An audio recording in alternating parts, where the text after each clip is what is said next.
If you're thinking that your money is invested into bond funds or fixed income instruments while the equity market is going down and then you are totally okay, then you're 100% wrong, because there is the development that has happened into the bond markets which every investor needs to be aware of. Do you know that there is a widening of the spread between the G-SECs, that is government securities, and the corporate bonds? What does this mean? But first, you need to know that over the recent past, the spread between the government securities and the corporate bonds have increased from 25 basis points to 50 basis points. This simply means that the liquidity is very tight into the market.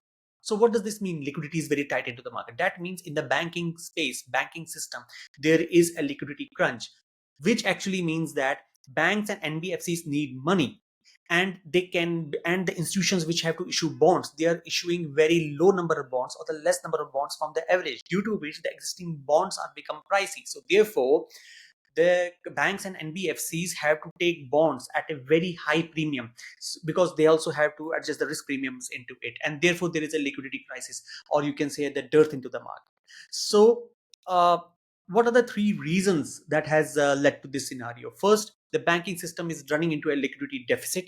Secondly, there is a market volatility due to global and the domestic reasons, because there is a global uncertainty and and also the regional national level uncertainty into the market. The corporates are not issuing bonds.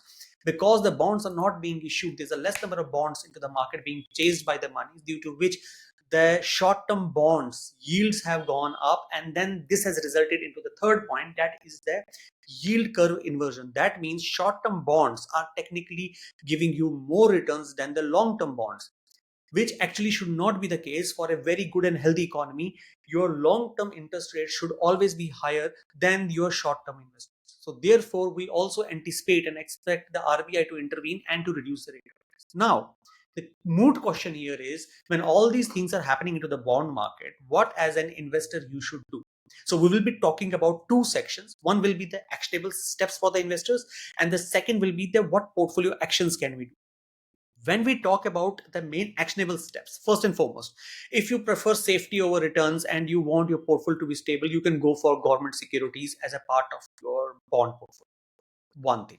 Second, if you're going for higher yields and still also for the short term, you want to explore, say, corporate bonds, then please stick to the triple A rated bonds, because while the double A rated bonds will provide you with more spread, that is also that's also open to the higher credit risk. Then in order to lock the higher rate of return or the higher rate of interest, you will think that, okay, corporate bonds are giving me the higher rate of return for the shorter duration, because the long term bonds are giving me lower returns. You can take the short term bonds, but you need to consider two things. First, there could be an interest rate risk. That means you have booked it at a higher rate of interest, but then tomorrow the rate of interest falls down, or something happens, or the long term interest rate goes up, then there's an interest rate risk that you stand to have. And the second is the volatility that is into the market. If the volatility is there and you're holding on, say for example, to the long term bond, you will be having more you can say the standard deviation or a volatility in your bond portfolio. So you need to see which type of higher yields you want to lock.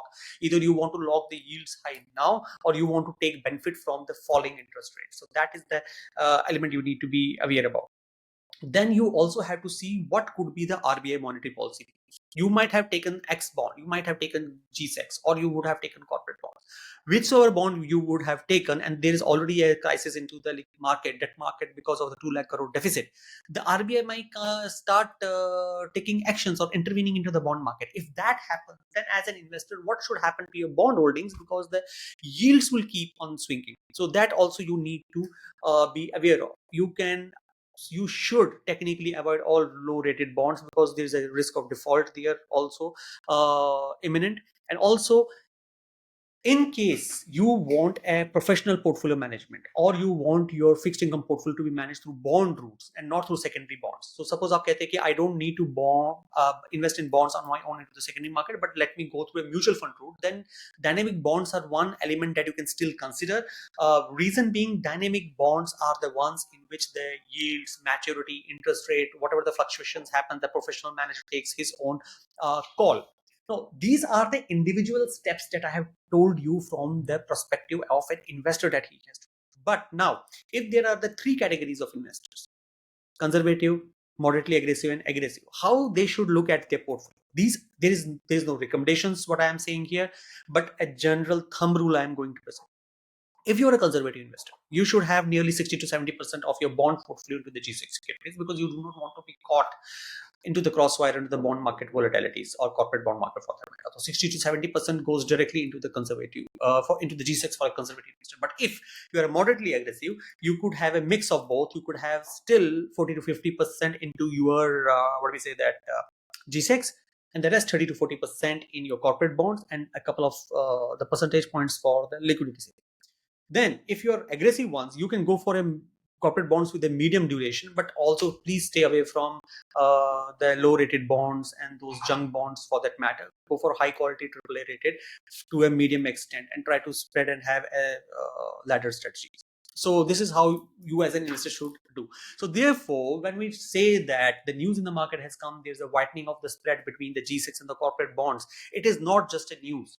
It is a call to action to you as an investor to take corrective measures on your bond portfolio. This is Rajadhar signing off. Thank you.